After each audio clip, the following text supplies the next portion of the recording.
Have you ever felt like you're carrying the weight of the world on your shoulders? Elias knew exactly what that felt like. He was alone, facing an entire nation that had abandoned its faith. But in the midst of despair, something incredible happened. God responded with fire. Now, what's really going to blow your mind is this. This story isn't just about Elias. It's about you. Yes, you, who might be wondering when your life will change, when the miracle you've been waiting for will finally happen. The truth is, the hardest moments in our lives are often the starting point for something extraordinary. Elias reached the end of his strength, and it was at that point that the impossible became possible. And what about you? Could you be on the brink of one of these moments? It may seem contradictory, but crises are the fertile ground for miracles. And the most amazing thing? You are closer than you think. Stick with me, and I'll show you how the impossible can become. Topic 1. Elias's mission. Elias was a man of unshakable faith, and his mission went far beyond just preaching the word of God. He stood up in a time when idolatry dominated, challenging powerful kings with confidence that came from something greater. Imagine yourself in the middle of a society that follows a completely opposite path to what you believe is right. Tough, right? Elias, with that courage, showed that true leadership begins when someone refuses to follow the tide and instead chooses to be the rock in the current. His mission was clear: to restore the faith of a strayed nation. And what can we learn from this mission?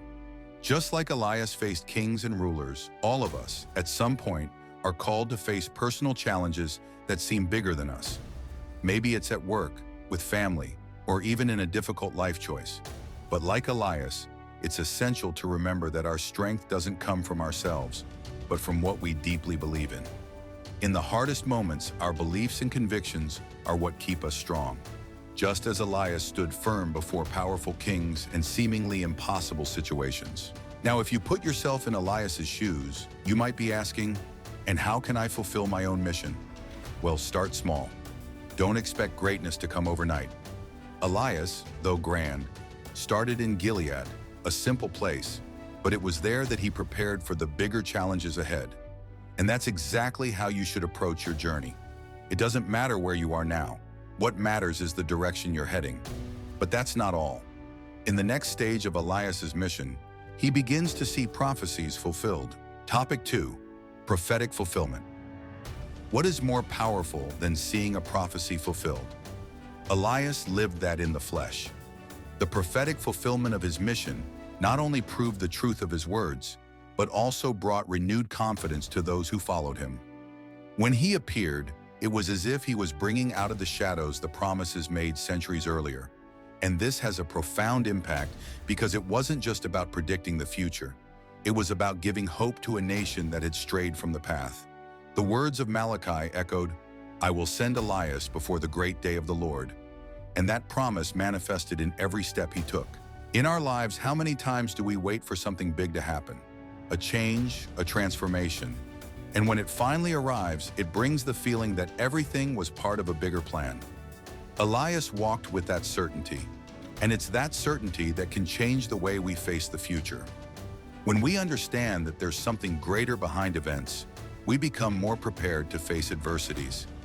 Elias was the living example of how to trust in divine plans, even when everything around seemed lost. And what about you? Have you ever had a moment when it seemed like everything was against you, but deep down something told you things would work out? Well, that feeling that there's something prophetic in every step we take gives us the strength to carry on.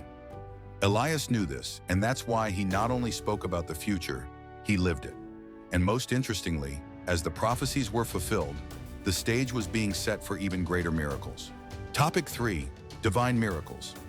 Elias wasn't just a prophet of words. He was a man of action. The miracles he performed are testimonies of a divine power that transcends human understanding. Imagine yourself in a land ravaged by drought, with no hope of survival, and a man appears declaring that your jar of oil and flour will never run out until the rain returns. Miracles like these not only show divine intervention, but also the importance of faith. The widow who welcomed Elias believed in his words, and it was precisely that faith that opened the doors for the miracle. How many times in our lives are we called to believe in the impossible? The miracles of Elias teach us that it's often in the most desperate moments that the extraordinary happens. Think of the resurrection of the widow's son. The child was dead, and in an act of deep compassion and faith, Elias called out to God. And what happened? The boy's life returned. This reminds us that even in the darkest moments, hope should never be abandoned. Just as Elias interceded for the child, we too can intercede, with faith, for causes that seem lost. But the miracles didn't stop there. Every step of Elias was guided by a greater purpose. With each miracle, he not only demonstrated the power of God, but also prepared the way for something even more grandiose. And if we stop to think, these miracles also serve as reminders. The impossible is only impossible until it happens. And as Elias walked, one of the greatest confrontations was about to occur.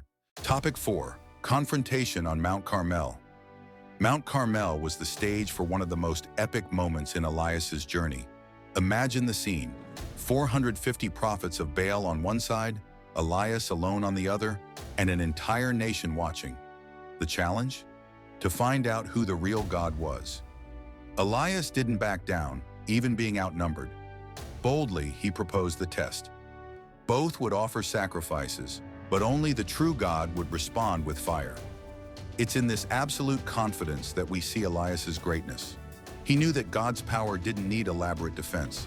It just needed one act to prove who he was. And so, Elias moved forward, knowing the truth was on his side.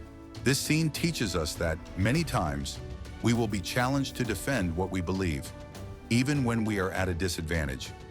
Elias not only faced the prophets of Baal, he confronted the heart of a nation. And how do we do this today? Maybe we don't have to call fire from the sky, but we are challenged to keep our faith strong amid chaos in the daily decisions we make. Elias showed that true faith doesn't get intimidated by numbers. It's when we are alone against the crowd that our belief is truly tested. And what happened next? After hours of failed attempts by the prophets of Baal, Elias prepared his sacrifice. And to demonstrate God's greatness, he ordered that the altar be drenched with water. 3 times. It wasn't enough just to offer the sacrifice. Elias wanted to ensure that no one could doubt the miracle. And then, in a simple prayer, fire came down from heaven. This moment not only marked Elias's victory, but also set the stage for the end of one of the driest periods in history. Topic 5. End of the drought. After the impressive confrontation on Mount Carmel, Elias had another important mission: to bring back the rain. The people had witnessed the power of God in the fire that fell from the sky, but now the land needed water. The drought that plagued Israel wasn't just a natural calamity, but a spiritual reflection of the people's condition. After his triumph, Elias climbed to the top of Mount Carmel to pray. And it was in this persistent prayer that he demonstrated one of the greatest examples of faith. He didn't give up on the first try. He sent his servant to look at the horizon 7 times until finally a small cloud appeared. That small sign was enough for Elias. He knew that big changes often start with small indications. How many times in our lives do we wait for a great miracle, but God gives us only a small cloud? This teaches us to value the signs, even if they seem insignificant. Elias, with renewed confidence, announced the end of the drought even before the great storm arrived. This is how faith works. You trust in the promise even when everything around still seems dry. And it's this confidence that drives us forward. Then the rain fell, and with it came renewal. Elias showed that, just as a long drought may seem endless, persistence in faith always yields results. The end of the drought wasn't just a climatic event, but the beginning of a new era for the people of Israel. A time when they were called to reconnect with God. And now, even after this great achievement, Elias would face other challenges, including divine protection amid threats. Topic 6. Elias's protection. After the triumph on Mount Carmel and the return of the rain, you'd think the people of Israel would be fully on Elias's side, right? But Jezebel, furious with the defeat of her prophets, vowed revenge. Elias, despite being a man of unshakable faith, also had moments of fragility and fled to save his life. But it's in this moment of despair that we see divine action. God not only protected Elias, but also sent an angel to feed and strengthen him on his journey through the desert. This reminds us that even the strongest need rest and a divine touch to continue. Elias's protection teaches us an important lesson. It doesn't matter how strong or brave you are, there will be moments when fatigue and fear try to take over, and that's okay. Elias, one of the greatest prophets, was afraid, but what made the difference was that he didn't stay in fear. God was present, offering the sustenance Elias needed to continue his mission. This also happens to us. In moments when we feel like we can't go on, God gives us the bread and water we need, sometimes in unexpected ways. And here's where things get even deeper. Because after this escape and period of restoration, Elias's mission wasn't over yet. He needed a new direction, a new revelation, and that's exactly what happened. On Mount Horeb, God revealed himself to Elias, not through grand manifestations, but through a whisper. This next phase of Elias's journey shows us that divine protection isn't just physical, but also emotional and spiritual. Topic 7. God's Whisper. After the long and arduous journey, Elias found himself on Mount Horeb, seeking a new revelation from God. He had seen God act powerfully before, through fire and grand miracles, but this time it was different. There were no thunderclaps, no earthquakes, no fire, but a gentle whisper. And it was in this silence that God spoke to Elias. This teaches us something profoundly valuable. God doesn't always manifest himself in grand and spectacular ways. Sometimes he speaks to us in the small things, in the moments of calm, when we are quiet enough to listen. Elias at that moment had to silence his heart to understand the new direction God was giving him. How often do we expect the answer to our problems to come in an explosive way? Many times we are so focused on the noise around us that we forget to pay attention to the silence. God's whisper to Elias was a reminder that the divine presence isn't always in the grand things, but in the subtle details of daily life. This can mean an unexpected conversation, a sense of peace amidst chaos, or even a thought that gives us clarity in a confusing moment. For Elias, it was God's way of saying that he was still in control, even when circumstances seemed difficult. And this whisper didn't come without purpose. It brought a new mission for Elias. God instructed him to move forward, to anoint new kings, and to prepare the way for his successor, Elisha. Once again, we see that Elias's path was far from over. He not only had a new mission, but he was also preparing the next generation. This transition of leadership shows us that when God whispers, he is also directing us to something greater and preparing the ground for the future. Topic 8. Legacy. The legacy of Elias is one of the most powerful in biblical history, and he knew that his time on earth was coming to an end. But instead of saying farewell and moving on, he cared about the future. Elias found Elisha, a young man willing to learn, and passed on to him the responsibility of continuing his work. This passing of the mantle is more than symbolic. It's a lesson that no great deed should die with its leader. Elias understood that his legacy wasn't about him, but about the impact his life would have on future generations. He made sure that the flame of faith would continue to burn. This concept of legacy is something we can apply to our own lives. It's not just about what we do, but what we leave for others. Just as Elias passed on his mission, we all have something to offer the next generation, whether it's knowledge, experience, or simply an example of perseverance. Think about who you might be inspiring today, even without realizing it. Many times, the greatest lessons we leave are the ones we aren't even aware of teaching. Elias was intentional in choosing Elisha, but the way we live also inspires others, even if we're not fully conscious of it. Topic 8. Legacy. The legacy of Elias is one of the most powerful in biblical history, and he knew that his time on earth was coming to an end. But instead of saying farewell and moving on, he cared about the future. Elias found Elisha, a young man willing to learn, and passed on to him the responsibility of continuing his work. This passing of the mantle is more than symbolic. It's a lesson that no great deed should die with its leader. Elias understood that his legacy wasn't about him, but about the impact his life would have on future generations. He made sure that the flame of faith would continue to burn. This concept of legacy is something we can apply to our own lives.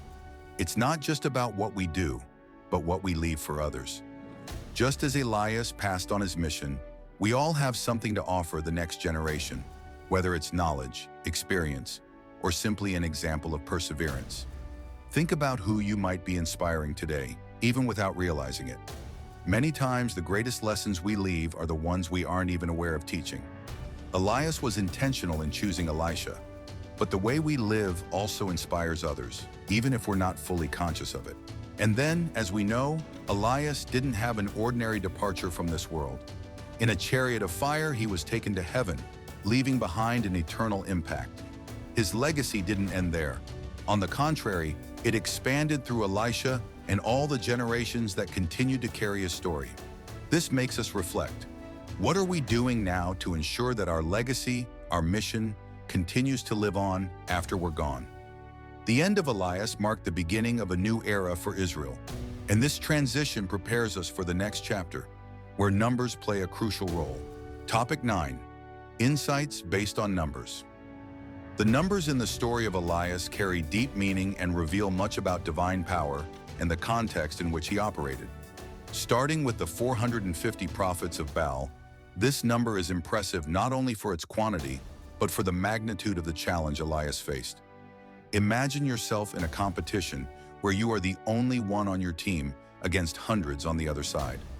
Elias didn't back down. He knew that, despite the numerical disadvantage, he had something far stronger: the presence of God. This number symbolizes the battle between truth and falsehood, between genuine faith and rampant idolatry. Another important numerical detail is that Elias ordered water to be poured on the altar 3 times before praying for God to send fire from heaven. The use of this number wasn't accidental. It emphasized the difficulty of the miracle that was about to happen. After all, who pours water on something that needs to catch fire? Elias wanted to ensure that no one could doubt that the miracle came from God and wasn't a coincidence. By tripling the difficulty, Elias also tripled the impact of the miracle. This reminds us that many times God manifests himself even more powerfully when the challenges seem insurmountable. Finally, the 7,000 faithful who had not bowed to Baal is another number filled with hope. In the midst of a nation corrupted by idolatry, there was a faithful remnant. These 7,000 represented the flame that still burned in Israel, showing that no matter how dark the situation may seem, there are always those who stand firm in faith.